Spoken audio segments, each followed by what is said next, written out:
What's up, guys? Fun video today. We're going to talk about how we made over $55,000 on a house that we never had to mortgage. Here we go.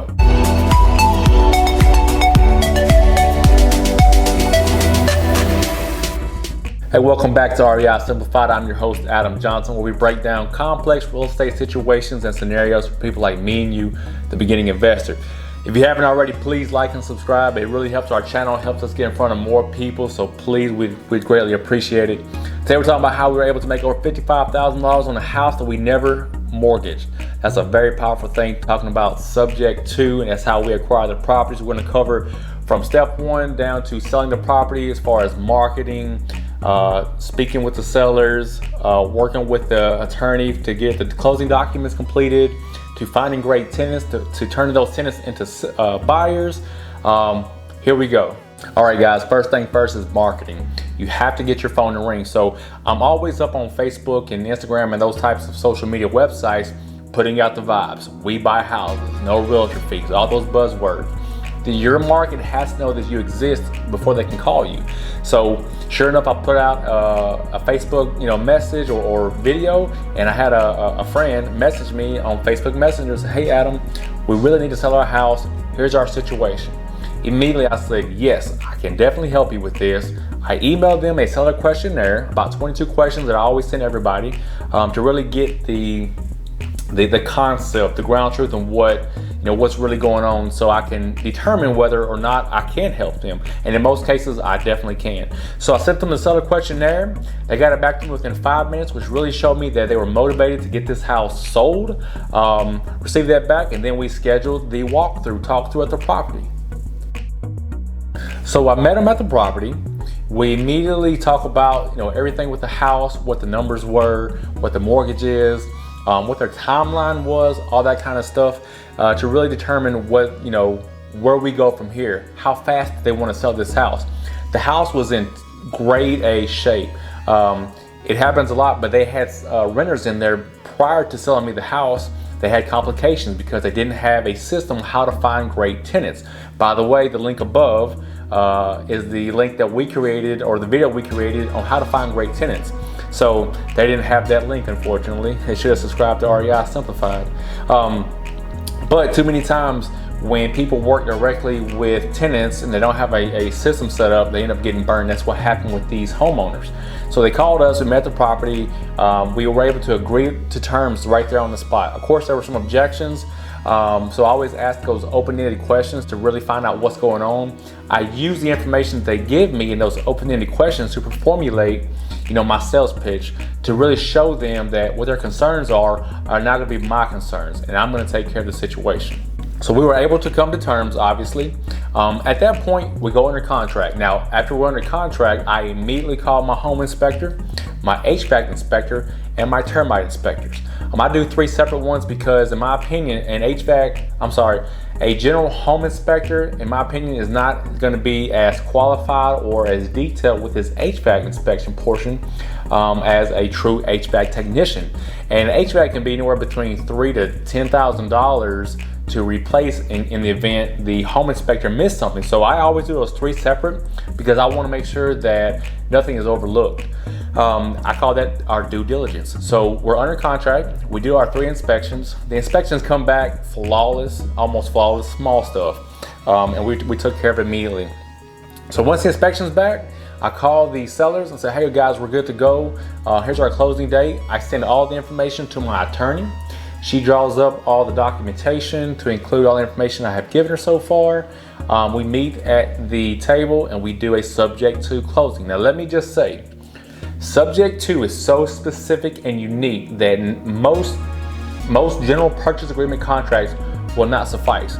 You need the specific lingo in there to talk about the mortgage and what's not being sold and what is being sold and what's going to be open, and the terms on how this is going to go through for the duration of you owning that property. It's very, very unique. So I have a purchase agreement that's specific to subject to, a statement of understanding between myself and these sellers, really outlining in layman's terms what's happening. One more thing for them to sign so they know what's happening, and it's in writing that we're all aware of what's going on.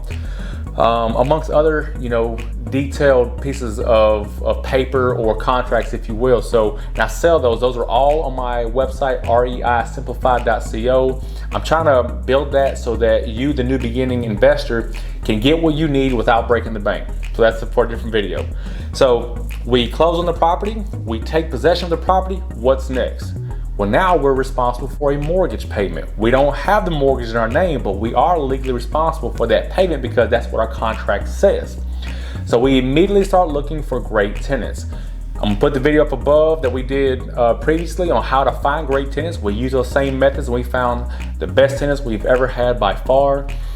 They met all of our criteria and then some, because when you're marketing for a Class A home, a 3,000 square foot house, and a cul-de-sac, 3-car garage, all those, needed or desired things in a property, your market is gonna be a little bit differently.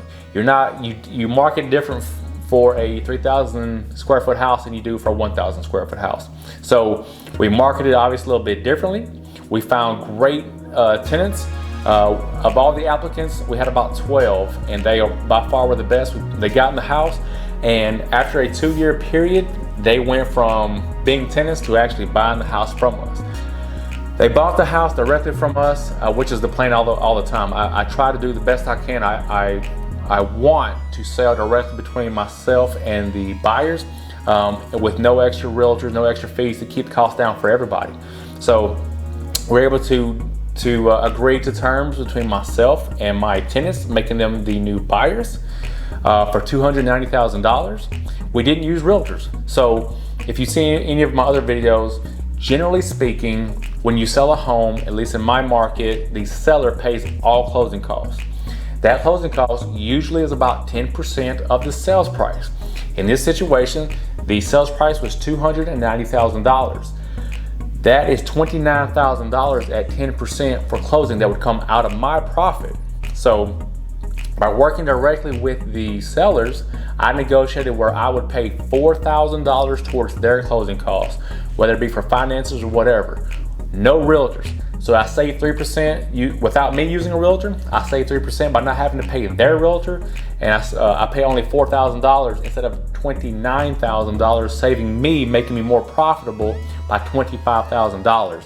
Very powerful. So anyway, work directly with the sellers if at all possible. I'm sorry, with the buyers if at all possible. So we came to grips to terms. We agreed on everything. We met at the closing table. This time I was the seller. I had the power of attorney to be able to sign for the mortgage. I had the deed in my name already. At closing, I literally just signed the general warranty deed over to the new buyers. The money that came in from them, their portion went straight towards the mortgage company. The rest was a $55,000 check and then some that was cut out to Johnson Property Investments. We received it, deposited it. The rest is history. It's a very beautiful tool, which is subject to having the knowledge on how to do subject to, having the documentation to protect your subject to asset, and then having the knowledge on how to manage properties, how to find great tenants. This is what we teach on this channel. So we were able to find a property, we were able to take over a property, we were able to get great tenants, we were able to make $10,000 of passive income over 2 years of rent. We were able to make $55,000 when we sold the property, and it's a beautiful thing. Now people always ask me, Adam, what'd you do with that $55,000? What do you do when you sell a house? I tell people, I act like I never had it. I always put all the money right back into the business. We may have a few things to pay off. We may put more money into marketing. The money that the business gets is the business's money. So the business will pay us, a bonus whenever we decide that or whatever. But we always are looking at long-term growth. You'll never hear me talk about buying the new fancy car, the new Jordans, or anything stupid like that. Put your money back into the business. Let the business take care of you. Make the business grow. So that's pretty much it for me. I'm your host, Adam Johnson, the president of Johnson Property Investments. If you got any value out of this, please like and subscribe, share with a buddy. It helps us get in front of more people. Until our next video, it's been a pleasure. Leave a comment. I'll read all comments. I'll see you guys later.